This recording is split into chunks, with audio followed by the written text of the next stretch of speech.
लोगों ने किया था। प्रत्येक दिन लगभग 5 से 10 श्लोक हम लोग देख रहे हैं, ताकि एक एक श्लोक को, उसका अर्थ जो है और उसके अंतर्गत जो उसके निहित अर्थ है, एक तो शब्दार्थ होता है और एक होता है जो कि उसके अंतर्गत जो उसका विशेष अर्थ होता है।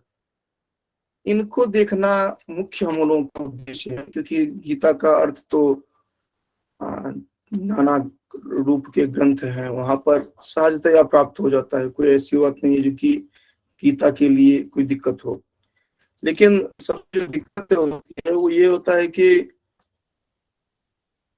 इसके अंतर्गत जो उसका जो मीनिंग, विद इन मीनिंग जो होता है, ये बहुत महत्वपूर्ण हो जाता है, जो हमारे जीवन के लिए सबसे उपादेय होता है। क्योंकि जब भी हम गीता, सबसे प्रसिद्ध श्लोक को ही हम ले लें, जैसे कर्मण्येवाधिकारस्ते है, या फिर यदा यदा हि धर्मस्य ग्लानिर्भवति भारत, तो सामान्य अर्थ अगर हम करते हैं तो धर्म का अर्थ हम रिलीजियन जो है या आस्था जो है उससे ऊपर लेते हैं। लेकिन अगर उसको आगे पीछे जो लोग हैं, कॉन्टेक्स्ट जो है उसके साथ अगर देखा जाए तो स्पष्ट हो जाता है, जो कि वो आपका जो कर्म है अर्थात कर्तव्य जो है उस समय में, उसी को ध्यान में रखते हुए कहा गया है, और वही आपके लिए उपादेय होता है। तो ये सब बहुत सारी बातें हैं जो कि, और वो भी कर्म कहाँ के लिए कर्तव्य, तो जिस स्थिति में है, जिस रोल में आप हैं, उसी के लिए बात की जाती है। तो आप चौथे अध्याय का 18वां श्लोक तक आपने देख लिया था। आगे देखते हैं। यस्य सर्वे समारंभा काम संकल्प वर्जिताः ज्ञानाग्निदग्ध कर्माणाम तमाहु पंडितम बुधाः। अब देखिए, ये जो श्लोक है ये अपने आप में बहुत कुछ प्रस्तुत कर रहा है। कह रहा है कि यस्य सर्वे समारंभा, कर जिसके संपूर्ण कर्म जो हैं, कर्मों का जो आरंभ है, काम संकल्प वर्जिता, संकल्प और कामना से रहित हैं, ज्ञानाग्नि दग्ध कर्माणम, ज्ञानाग्नि दग्ध कर्माणम का अभिप्राय है जो कि इसका संपूर्ण कर्म रूपी कर्म जो है वो ज्ञान रूपी अग्नि जल से, अग्नि में जल चुके हैं। इसका संपूर्ण कर्म जो है वह ज्ञान रूपी अग्नि में जल चुके हैं। उसे ही कहा जाता है क्या, बुधा पंडितम आहो। किसको कहा गया है, वही कहा गया है, उसी को पंडित कहा गया है। देखिए, जब पंडित पद प्रयोग किया जाता है, यहाँ पर भी पंडित है एक, तो पंडित पद जो कहा जाता है तो इसमें दो तरह से व्याख्यायित करते हैं। कुछ लोग कहते हैं जिसमें पंडा बुद्धि होती है उसको पंडित कहते हैं, और पंडा बुद्धि को व्याख्यायित करने के लिए ब्रह्म को जानता है, आदि आदि इस पर चला जाता है। अब यहाँ पर आप देख रहे हैं क्या कहा जा रहा है, जो काम और संकल्प, कामना से रहित हो और संकल्प रहित हो। कहेंगे संकल्प रहित कैसे होगा, कामना रहित तो एक तरह से फिर भी समझ में आया, संकल्प रहित कैसे होगा। तो संकल्प जो आप करते हैं, अनुष्ठान जो करते हैं, वह किस दृष्टि से करते हैं कि कुछ विशेष की प्राप्ति हमें हो, इतने समय के भीतर हम, ये कंडीशनल हो जाता है। और यहाँ पर जो आप कर्म कर रहे हैं वह निष्काम रूप से उसका क्या फल हमें प्राप्त होगा, उस फल पर करते हैं काम पर फोकस करते हैं, वो कार्य जो आपका है, कर्तव्य जो है वो उस पर फोकस करते हैं। जैसे हम यहाँ कक्षा लेते हैं, इतनी सारी कक्षाएं हैं, कुछ कक्षाओं में तो मैंने स्ट्रिक्टनेस के साथ मैं पढ़ाता हूँ, जो नहीं उसमें अनिवार्य रूप से आपको रहना ही रहना है अगर आप ज्वाइन करते हैं तो। कुछ कक्षा है जहाँ पर कि हम फ्री छोड़ दिए हैं, जो भी आ रहे हैं। हम कभी ये नहीं सोचते हैं जो कि कौन आ रहा है, कौन पढ़ेगा, कोई अगर नहीं रहता है तो हम कैसे पढ़ाएंगे, अब कितना चिंतन नहीं करते हैं। जब भी आप कोई कर्तव्य करते हैं तो वहां पर निष्काम होना चाहिए, उसकी फल की चिंता आप नहीं करिए, क्योंकि फल की चिंता जो ही करेंगे तो काम के प्रति जो आपका डेडिकेशन जो है कर्तव्य के प्रति वो है कम हो जाएगा। उसके बाद काम ना रहित रहना चाहिए, क्योंकि वही जो बताया गया है, जो फल के प्रति आसक्ति जो है वो नहीं रहना चाहिए। कुल मिलाकर के अभी जितना उनमें यही केवल कही जा रही है, क्योंकि उसके प्रति जो आसक्ति आपकी होती है उस आसक्ति से आप दूर रहिए। काम करिए, सब कुछ करिए आप, ऐसा नहीं कि जाकर के सन्यासी बन जाइए, सब कुछ छोड़ दीजिए, ये भी नहीं कहा गया है। लेकिन आसक्ति नहीं रहना चाहिए, क्योंकि आसक्ति होगा फिर आप उसमें समस्याएं आएगी। और हम लोगों ने पढ़ा था जो कि जब आप निकट होंगे तो फिर क्या काम, फिर क्रोध आदि जो बढ़ता जाएगा और अंत में बुद्धि विनश्यति। पढ़ा था ना हम लोगों ने, संगात संजायते कामः कामात् क्रोधो विजायते। तो ये हमने एक देखा था। तो अब पंडित किसको कहा गया है? पंडित उसको कहा जाएगा जिसका जो कर्म है, कर्म ज्ञान रूपी अग्नि से चल करके निखर करके आए हों। अर्थात कर्म जो होंगे जिसके प्रति आपका वह कामना उस तरह की रही है, वो ज्ञान रूपी अग्नि में जल जाएंगे। अब जो ही आप समझ गए जो कि वस्तुतः आपको किस तरह से कर्तव्य करना है, आप अपने एक पुत्र के रूप में है तो कैसे आपको कर्तव्य करना है, अपने पिता के रूप में है तो कैसे कर्तव्य करना है, जब एक बार आपको समझ में आ गया तो फिर कभी समस्या होगी ही नहीं। आप अपने पुत्र के लिए कोई खिलौना लेकर के जाते हैं तो आप सोचते हैं कि इसका क्या प्रतिफल होगा, वो हमारे लिए क्या करेगा। या अपने पिता के लिए कोई कार्य करते हैं तो आप सोचते हैं कि वो हमारे लिए इसका क्या प्रतिफल देंगे। आप निष्काम कर्म करते हैं उस समय में। तो ये चीज जो कर रहा है, और ये कैसे आप निष्काम कर पाएगा, तो ज्ञान रूपी अग्नि में वह जो कर्म है, जो सकाम है, वह जल जाएगा और निष्काम बन जाएगा। और ऐसा करने वाला जो व्यक्ति होगा वही कहलाएगा पंडित। कौन कहते हैं उसको पंडित? जो ज्ञानी जन है वो उसको पंडित कहते हैं। अब आप कहेंगे देखिए वहां तो कहा गया था जिसकी पंडा बुद्धि हो, और ये गीता में तो कुछ और ही कहा गया, कहीं पर कुछ कह दिया जाता है, कहीं पर कुछ कह दिया जाता है। कोई अंतर नहीं है। वहां पर जो पंडा बुद्धि कही गई है और यहाँ पर जो कहा गया है जो कि ये सकाम कर्म जो है वह ज्ञान में जल जाता है, वह दोनों बात एक ही है। वहां पर जो ब्रह्म को जानता है, जो ब्रह्म अर्थात स्वयं को जानता है, अपने आप को जो जानता है, अपना अस्तित्व, आपकी क्या हैसियत है, वो आप समझ जाते हैं तो फिर कहीं पर समस्या होती ही नहीं है। और वही बात तो यहाँ पर कह रहे हैं, निष्काम कर्म कब जाने करेंगे? जब आप अपनी हैसियत को समझते रहेंगे, अपना अस्तित्व समझते रहेंगे, तभी जाकर के आप निष्काम कर्म तक पहुंच पाएंगे, नहीं तो पहुंच ही नहीं पाएंगे आप। और यही बात व्यावहारिक जीवन में देखिए। व्यावहारिक जीवन में क्या होता है कि जब कोई अधिकारी, कोई व्यक्ति अधिकारी बनता है, कोई पद मिलता है उसको, तो वस्तुतः उसका अपना क्या पद है वह भूल जाता है।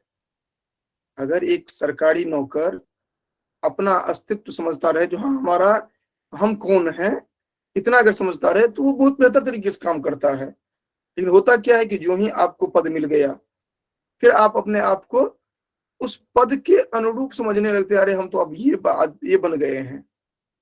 तो ये दिक्कत होता है कि जब आप कोई पोस्ट मिल जाता है तो पोस्ट व्यक्ति भूल जाता है। कुल मिलाकर के हम ये कह रहे हैं क्योंकि व्यावहारिक जीवन से जोड़ करके इसको देखिए, क्योंकि जहां पर आप हैं वहां पर आप निष्काम कर्म कैसे कर सकते हैं, जिस संस्था से आप जुड़े हुए हैं उसके प्रति कैसे कर सकते हैं, सब कुछ आप करिए, जहां पर जिस रोल में है वो करिए। तो वो वहां पर जाकर के आपको पंडित कही जा सकती है। कभी भी पंडित पद की व्याख्या करनी हो तो आप दोनों पंडा बुद्धि वाला जो संदर्भ है वो भी ले सकते हैं, लेकिन उसका संदर्भ देख लीजिएगा, मूल क्या क्या, क्या है संदर्भ। नहीं तो आप इसके माध्यम से गीता के चौथे अध्याय में 19वां जो श्लोक है, इसको इसमें पंडित बुद्धि कहा गया है।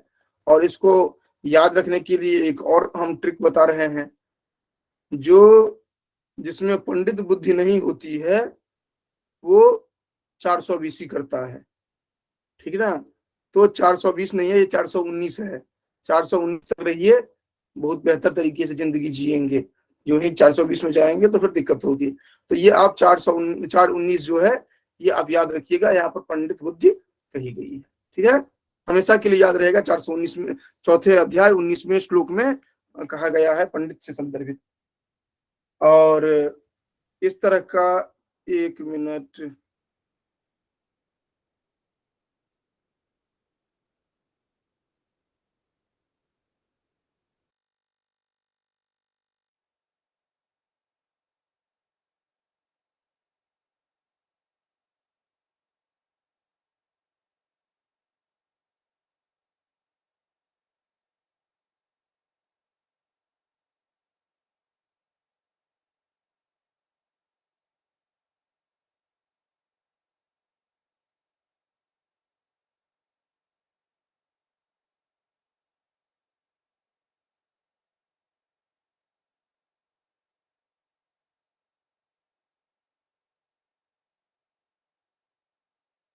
तो ये याद रहेगा, क्योंकि जब भी आप करते हैं ना तो ध्यान रखिए जो कि जो महत्वपूर्ण श्लोक है उनका श्लोक संख्या आप कैसे याद रख सकते हैं। कि कभी भी आप रट करके याद नहीं रख पाएंगे ये सब। तो आप पंडित बुद्धि को के संदर्भ में जब भी करना हो तो उसमें 4:20 की ओर याद रखने के लिए कहा है। 4:20 में भी अच्छा श्लोक है, वो देखिए आप। त्यक्त्वा कर्म फला संगम नित्य नित्य कर्मण भी कर्मण भी प्रवृत्तो नैव किंचित् करोति सः। अब कह रहे हैं जो कि त्यक्त्वा कर्म फला संगम, कह रहे हैं कर्म फल जो है उसका जो उसकी जो आसक्ति है उसको त्याग करके निराश्रय ऐसा तृप्त रहते हैं। सह कर्मणि अभिप्रवृत्तः अपि किंचित एव न करोति। वह कर्म में लगा हुआ भी रहता है फिर भी वह कुछ नहीं करता है। कुछ नहीं करता है अभिप्राय, उसका फल उसको नहीं प्राप्त होता है अलग से। अर्थात हमने इससे पहले चर्चा किया था किसकी, जो कि लोकाराधन जो है, लोकाराधन की हमने चर्चा की थी। क्योंकि वह कुछ नहीं, इस तरह कार्य में लगा रहता है, लेकिन उस कार्य में लगे होने पर भी वह कुछ करता नहीं है जिससे कि उसको फल मिले, तो वो लोकाराधन में केवल लगा रहता है। तो अभी आपने दो देखा, एक तो हो गया जो कि उसके जो कर्म सकाम कर्म है वह ज्ञान के कारण ज्ञान की अग्नि में दग्ध हो जाते हैं, जी 4:19 में उसको पंडित कहा गया। अब उसी को यहाँ पर बताया जा रहा है कि जब उसका निष्काम कर्म उसका चल रहा है तो फिर आकर के कैसे वह आगे तो उसका जुड़ता जाएगा ना जो भी काम कर रहा है। नहीं, वह नहीं वह किंचित करोति सह, ये अपने लिए कुछ नहीं कर रहा है, वो जो भी कर रहा है समाज के लिए कर रहा है। तो कुल मिलाकर के जो भी किया जा रहा है वो ये किया जा रहा है कि जो भी कार्य आप कर रहे हैं वह लोकानुग्रह के लिए करिए, और आप अनिवार्य रूप से उसमें आसक्ति न रखें। और अगर आप आसक्ति नहीं रखते हैं तो आपको उस कार्य में अत्यंत आनंद की प्राप्ति होगी। आप देखेंगे एक छोटा देखिए, जब भी आप निष्काम कर्म और इस तरह की बातें करते हैं तो बहुत हाई लेवल मत सोचिए।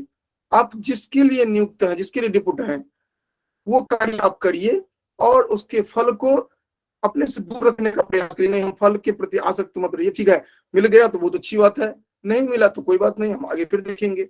तो फिर क्या देखेंगे, जो कि आप में हमेशा जोश बना रहेगा, हमेशा आप कार्य करते रहेंगे और किसी के प्रति अपेक्षा नहीं होगी। और ये क्या होता है, जो कि वो अपेक्षा जब बन जाती है तभी जाकर के आपको कष्ट होता है। जैसे आपको हमसे अपेक्षा हो जाए कि नहीं नहीं, हम इनसे तो हमें ये अपेक्षा थी और हमें तो इतना मिला है, तो आपको कष्ट होगा। यही कह रहे हैं, त्यक्त्वा कर्म फला संगम। कर्म फल का जो संग है, संग मतलब आसक्ति, उसको छोड़ करके, त्यक्त्वा यहाँ पर त्वा प्रत्यय है, ये आप बहुत बेहतर तरीके से पढ़ चुके हैं, पहले ही कृत प्रत्यय हमने पढ़ाया था। कर्म फला संगम नित्य तृप्तो निराश्रय है, कह रहे हैं वह जो है वह तृप्त हो जाता है और निराश्रय, निराश्रय का अभिप्राय है जो किसी पर आश्रित नहीं रहता है, निराश्रय होकर के वह होता है, वो अपने आप में तृप्त होता है। और कर्मण्या भी प्रवृत्तो भी नैव किंचित करोति सह, वह कर्म में तो प्रवृत्त रहता है क्योंकि वो निष्काम कर्म कर रहा है, लेकिन वह उसके साथ साथ कुछ भी नहीं करता है। कुछ भी नहीं करता है मतलब वह इस तरह कुछ नहीं करता है जिससे कि उसके जीवन में और भी कुछ जुड़े या घटे। क्या, तो वह लोकानुग्रह के लिए केवल कार्य करता है, लोकाराधन के लिए। इसमें जो विलंब से जुड़े हैं उनको मैं एक बार हिंट्स दे दूंगा, जो कि प्रयास रखें 8 से 8:05 के बीच में, जो भी कक्षा जब शुरू हो रही है अधिकतम 5 मिनट विलंब से जुड़ेंगे और ऐसे अधिक विलंब नहीं करेंगे। ठीक है, तो ये ध्यान रखेंगे, विशेष रूप से निकिता, क्योंकि निकिता तो नितिका वो पहले से भी कक्षा में आती रही है, तो इतना विलंब नहीं होना चाहिए। और जो जुड़े हैं नए में लव कुमार, ध्यान रखेंगे जो कि आप हमेशा रेडी टू प्रिंट रहेंगे, जितने भी व्यक्ति हैं, जो कि जब भी कहा जाए आप ऑडियो वीडियो ऑन करने में सक्षम रहें, कक्षा में कक्षा जैसे रहेंगे यहाँ पर। ठीक है, ये चीज जितने भी व्यक्ति हैं सभी ध्यान रखें, जो कि जो ही मैं प्रश्न करता हूँ, कुछ पूछता हूँ, उस समय में आपको ऑडियो वीडियो के साथ आपको जुड़ना है तुरंत, एट ए टाइम, क्योंकि हम ये जानते हैं जो कि आप कक्षा में हैं। और ऑफ रखने के लिए परमिशन इसलिए देते हैं कि आपका डाटा जो है वो भी बहुत महत्वपूर्ण होता है, क्योंकि दिन भर चलाना होता है, इसलिए मैं जबरदस्ती नहीं करता हूँ ऑन करने के लिए। लेकिन जब कुछ पूछूंगा जिससे, तो अनिवार्य रूप से आप ऑन करने उसके लिए अलग से न करना पड़े। अगला देखिए, निराशी निराशीर्यत आत्मा त्यक्त सर्व परिग्रह शारीरम केवलम कुर्म कुर्वन्नाप्नोति किल विषम। कह रहे हैं जो कि यत चित्तात्मा, कह रहे हैं कि ये जो जिस शरीर का जो अंतःकरण जो है, शरीर और जिसका शरीर और अंतःकरण जो है वह त्यक्त सर्व परिग्रह है, ये जितने भी संग्रह का साधन है उसको जिसने त्याग दिया है, त्यक्त सर्व परिग्रह यत चित्तात्मा, जिसके शरीर और आत्मा जो है वह सभी संग्रहण वाली जो वस्तु है या संग्रहण वाली जो फल है उनको जो जिसने त्याग दिया है। और निराशी, ये अंडरलाइन कर लेंगे, निराशी का अभिप्राय है जो इच्छा रहित हो गया है, अर्थात उसकी इच्छा आगे नहीं है। इच्छा में हमेशा ये बात ध्यान रखेंगे, जो ये कभी भी इस तरह की संन्यास की बात नहीं कर रहे हैं जो आप घर द्वार छोड़ करके भाग जाइए, ये नहीं कहा जा रहा है। ये कहा जा रहा है जो कि आप अपने आप में नियंत्रण रखिए, इस पर बात की जा रही है। यहाँ पर कहीं भी आप अपना परिवार छोड़ दीजिए, घर छोड़ दीजिए, ये सब नहीं है। यहाँ पर यह है कि आप जहां पर हैं वहीं पर होइए, लेकिन आप उससे जो आसक्ति जो है उसको छोड़ दीजिए। इसके संदर्भ में मैंने पिछली कक्षाओं में बहुत सारी चर्चाएं की है, इसलिए मैं नहीं कह रहा हूँ, ज्यादा इस पर फोकस कर रहा हूँ। इसको इस तरह आप समझ सकते हैं, एक सामान्य उदाहरण देकर मैं बता रहा हूँ। जैसे माँ अपने बच्चे को बहुत अधिक प्रेम करती है, उससे अधिक कोई नहीं करता है। समाज में भी कहा जाता है जो कि माँ से अधिक जो आपको स्नेह देती है वह डायन होती है, इस तरह कहा जाता है। तो माँ से अधिक कोई नहीं ये करता है। लेकिन कभी कभार क्या होता है कि अब उसको पढ़ने के लिए स्कूल जाना है, अब वो रोने लगा, बेटा रहने दो, कोई बात नहीं, मत जाओ। ये जो है ये स्नेह में नहीं रहता है, ये किस में आ गया, वो आसक्ति में आ गया, उसके प्रति उसका झुकाव हो गया। नहीं, मेरा बेटा कैसे ये इतना कष्ट सहेगा, आज आराम से घर में ही रहेगा, या वो रो रहा है जिस तरह, तो वो ममत्व में आ गया। ममत्व जो हो गया वह क्या हो जाता है, अंधप्रवृत्ति में चला जाता है। और वह क्या होता है कि उसके बालक या बालिका जो है उसके जीवन को सत्यानाश करने वाला हो जाता है। तो वो मोह नहीं होना चाहिए, ये चीज कहा जा रहा है यहाँ पर। तो यहाँ पर भी यही बात कहा जा रहा है, क्योंकि वह जब निराशी इच्छा रहित हो जाता है, केवलम शारीरम कर्म कुर्वन किल विषम न आपनोति। केवलम शारीरम, शारीर मतलब शरीर से वह कर्म करता रहता है, न प्राप्नोति किल विषम, किल विष कहते हैं पाप को। और पाप की हमने पहले चर्चा कर लिया है, पाप और पुण्य क्या है। जो कि जो कर्म आप संचित कर्म करते हैं, जिसके लिए आप डिपुट हैं, जो रोल आपको दिया गया है, उस रोल को आप सही से कर पा रहे हैं, वह फल जो होता है वह आपके लिए पुण्य है। और अगर आप उसके अतिरिक्त कुछ करते हैं, वह पाप की श्रेणी में माना जाता है। और यही कारण है कि अलग अलग समाज में अलग पुण्य पाप की परिभाषा दी जाती है। और आप भारतवर्ष के अलग अलग क्षेत्र में देखिए, जो एक समाज में बहुत ही सहज बातों के रूप में रखी जाती है, सहज आचार है, वह दूसरी जगह है उसको सर्वथा अनुचित माना जाता है। तो ये आप सहज रूप से देखते हैं कि हर समाज अपना एक आचार विचार बनाया हुआ है, इसके अनुरूप आपको रहना है, और उस समाज में वह पुण्य है, और दूसरे समाज में उसी चीज को करते हैं तो उसको पाप माना जाता है। इसी तरह हमारा कोड ऑफ कंडक्ट जो बना हुआ है, जो हम स्मृति ग्रंथ कहते हैं, उसमें बताया गया है ये आपको करना चाहिए, ये नहीं करना चाहिए। अगर आप उसको मानते हैं उस रोल में तो उसको पूर्ण कहा गया है, अन्यथा जो पाप है, तो पाप और पूर्ण सब है, लेकिन उसको आपको समझना चाहिए वस्तुतः क्या है। तो कुल मिलाकर के स्वधर्मे निधनम श्रेय पर धर्मो भयावह जो कहा गया है, वो यही है, जो कि वो धर्म आपका जो है, जो आपका कर्तव्य है, और ये हर व्यक्ति का हर क्षण अलग है। जैसे अभी मैं आपसे चर्चा कर रहा हूं, एक छात्र के रूप में आप लोग यहाँ पर हैं, मैं यहाँ पर ग्रंथ का अध्यापन कर रहा हूँ, एक गुरु के रूप में यहाँ पर बैठा हुआ हूँ। उसी समय में मेरे गुरुजी का फोन आ गया, अब वहां पर मैं एक शिष्य के रूप में हो गया, और उनको उनका प्रत्युत्तर देना ज्यादा जरूरी था, तो मैंने आपको रोक दिया, वो प्रायोरिटी पर आ गए, उनसे हमने चर्चा कर ली। तो मतलब ये कि कहाँ पर आपको कैसे क्या करना है, ये आपको ध्यान में रहे, तो अपने आप आपका जीवन भी मैनेज्ड वे में रहेगा, और हम आराम से सहज रूप से कार्य कर पाएंगे। अगले श्लोक में चलते हैं। यदृच्छा संतुष्टो द्वंद्वातीतो विमत्सरः समः सिद्धाव सिद्धौ च निबध्यते।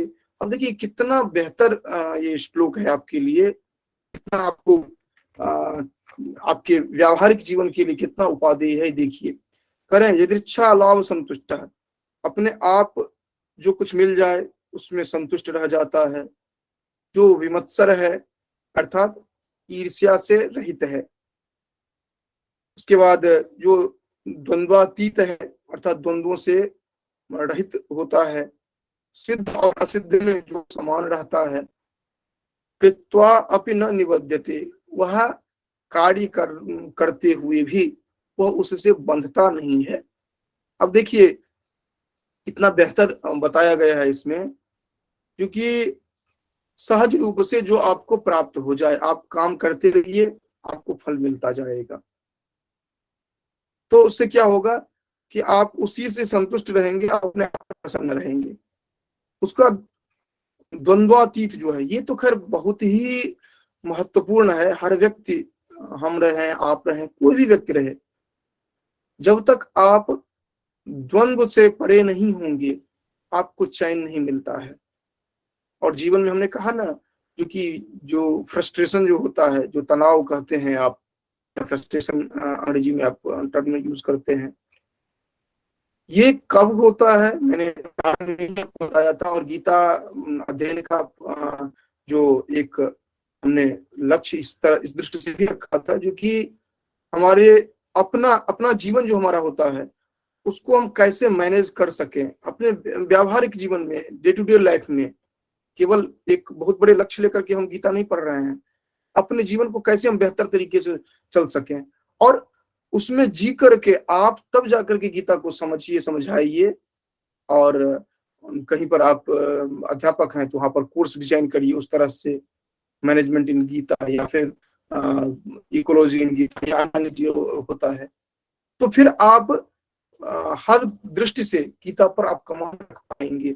आप भाषा विज्ञान की दृष्टि से, हम पर्याय पद की चर्चा बार बार करते रहते हैं यहाँ पर, व्याकरणिक दृष्टि से इसको देखिए, प्रबंधन की दृष्टि से इसको देखिए, पर्यावरण की दृष्टि से देखिए, अपना व्यावहारिक जीवन को ध्यान में रख करके देखिए, तब जाकर के गीता को पढ़ने का आपको महत्व होगा। जो मैं कह रहा था, जो कि ये फ्रस्ट्रेशन जो होता है, ये तनाव जो होता है, इससे कैसे बचेंगे आप, सीधा सा उसका फंडा है जो आपको अभी इस 22वें श्लोक में मिल रहा है। यहाँ पर भी द्वंद्व है, दो दो, अर्थात चौथे अध्याय का दो दो, दो दो चार होता है, तो चार दो दो यहाँ पर जो दिया गया है, इस तरह से आप याद रखते सकते हैं। 422 अर्थात 422 जो है, इसमें बहुत अच्छा बताया गया है द्वंद्व को लेकर के।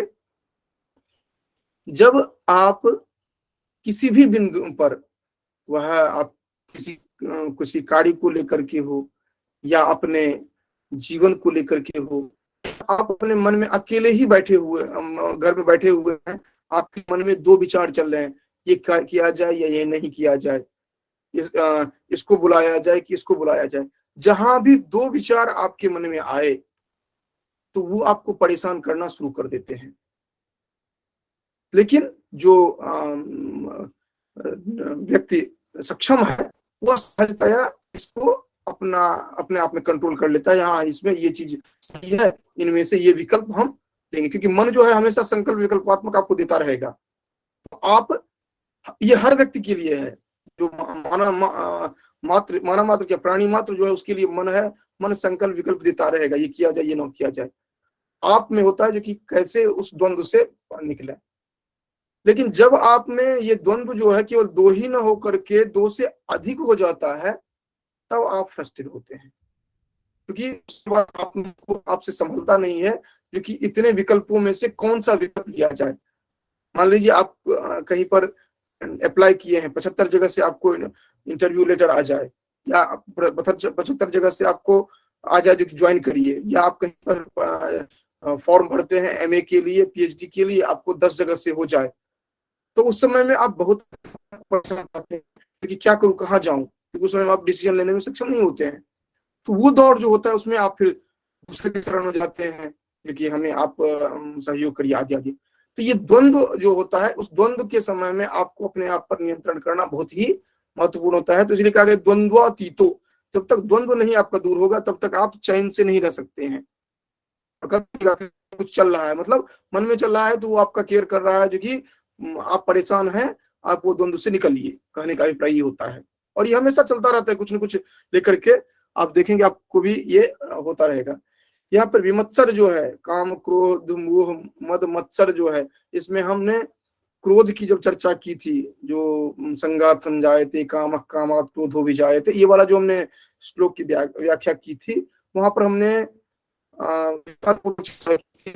उसके बाद भी एक बार आया था, जो कि क्रोध क्या है, ईर्ष्या क्या है, राग क्या है, इस सब पर हमने चर्चा की थी।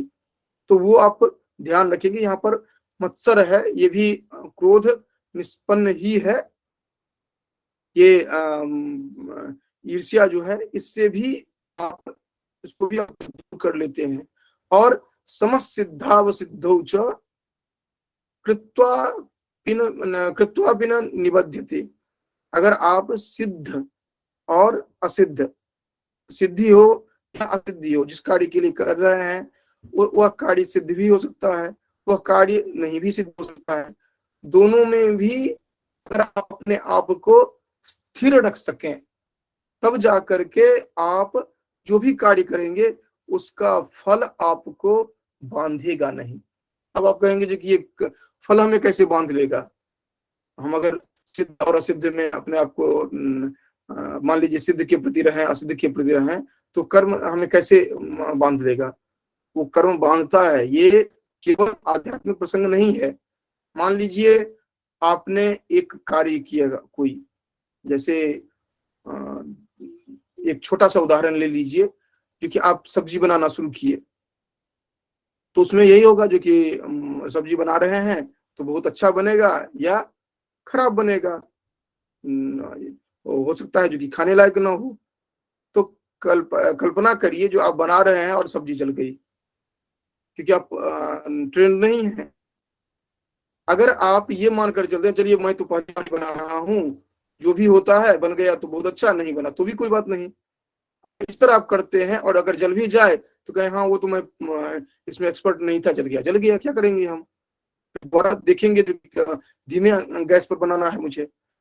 अब क्या होगा कि उसमें आपको टेंशन नहीं होगी, क्योंकि आप उस समय में सहज रूप में है। लेकिन जो ही आपने ये कर लिया जो कि अरे मैंने पहली बार बनाया और ये जल गया, वो अब रात भर आप वही चिंतन करते रहेंगे, आप चैन से नहीं रहेंगे। एक छोटा सा उदाहरण में आप सहज रूप से देख लीजिए, जो कि सिद्धि हुई या असिद्धि असिद्धि हुई, इन दोनों में अगर आपने अपने आप को समान रख लिया तो कोई बात नहीं, नहीं बना नहीं बना बाद में देखेंगे, ठीक है। तो सही उसका प्रतिफल जो भी हो, उसमें अगर अपने आप को समान रखने के लायक आप बना सकते हैं तो आप उस कर्म फल से नहीं बंधेंगे।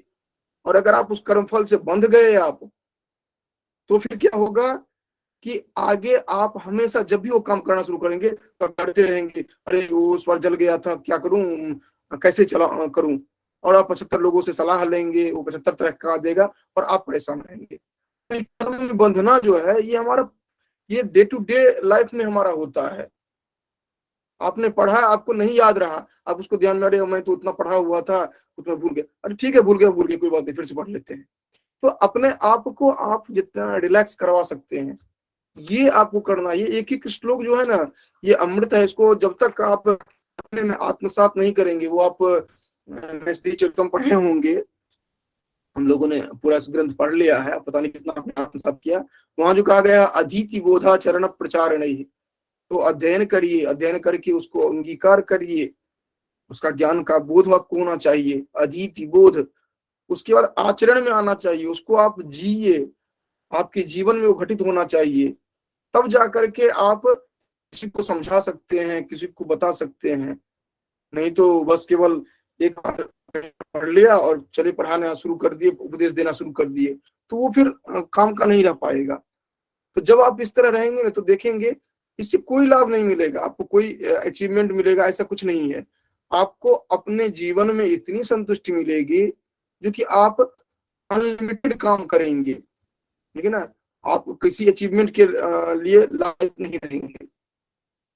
चलिए एक श्लोक और देखते हैं, 2 मिनट अपने पास है, उसके बाद हम लोग आज तो सांख्यिका को लेकर के हम आगे चलने वाले थे, तो उसको अभी देखेंगे हम लोग। गत संगस्य मुक्तस्य ज्ञानावस्थित चेतसः यज्ञायाचरतः कर्म समग्रम प्रविलीयते। करें कि जिसकी गत संगस्य, संग का अभिप्राय आप आसक्ति समझते हैं, जिसकी आसक्ति जो है वह चली गई है, नष्ट हो गई है सर्वथा के लिए। मुक्तस्य ज्ञानावस्थित चेतसः, जो मुक्त हो गया है, अर्थात देहाभिमान जो है उससे वह मुक्त है, जो ज्ञानावस्थित चेतसः, जिसकी बुद्धि जो है वह अपने स्वरूप में अवस्थित हो गया है। और यज्ञाय आचरतः समग्रम कर्म प्रविलीयते, कर रहे हो वो केवल यज्ञ के लिए। यज्ञ के लिए फिर मैंने बताया है, जो यज्ञ का अभिप्राय ये नहीं है जो कि आप होम करने के लिए जो बैठ जाते हैं, वो केवल नहीं है। यज्ञ का अर्थ है आपका जो कर्तव्य है उसके लिए जब आप आचरण करते हैं तो समग्रम कर्म प्रविलीयते, वो जो भी कर्म आपका है वह विलीन हो जाता है, अभिप्राय हुआ जो कि वह आपको नहीं प्रभावित करता है, आप उसमें नहीं, कर्म बंध में नहीं बंधते हैं, ये कहा जाता है। तो बस जितना हमने आज 23 तक पढ़ा, निश्चय 23 तक, इसी तरह हम 5-5 श्लोक लेकर के देखेंगे और अपने व्यावहारिक जीवन में गीता का क्या उपयोग है हम उसी पर चर्चा करेंगे। हम इसमें प्रयास आगे अभी ये करेंगे क्योंकि हमने 4 अध्याय लगभग अब समाप्त करने वाले हैं, तो हर एक अध्याय का जो अब समाप्त होगा उसमें हम उसका समराइज जो होगा वो हम बता देंगे, और उसके साथ साथ जो जो हम अलग अलग दृष्टि से चर्चा किए हैं उन श्लोकों को एक बार हम समराइज करके देख लेंगे श्लोक में, जो कि कौन आपका भाषा विज्ञान की दृष्टि से श्लोक महत्वपूर्ण रहेगा रेफरेंस के लिए, कौन सा आपका ये पर्यावरण विज्ञान के संदर्भ में रहेगा, कौन प्रबंधन के लिए रहेगा, अलग अलग संदर्भ में जो जो आपके लिए उपाधि रहेगा वो हम हर एक अध्याय का बताते चलेंगे। क्योंकि देखिए आपको गीता पर बहुत सारे व्याख्यान मिल जाएंगे, अनंत व्याख्यान आपको प्राप्त होते हैं, लेकिन यहाँ पर जो हम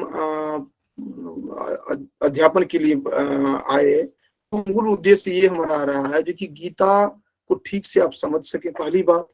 दूसरा, किस दृष्टि से समझें, जो कि कंटेम्प्रोरी वर्ल्ड जो गीता पर काम कर रहा है उस दृष्टि से समझ सकें, जो कि अलग अलग वस्तु जो है उसको लेकर के आप समझ सकें, जो इकोलॉजी है या मैनेजमेंट है या साइकोलॉजी है, अलग अलग तथ्य को लेकर के कर सकें।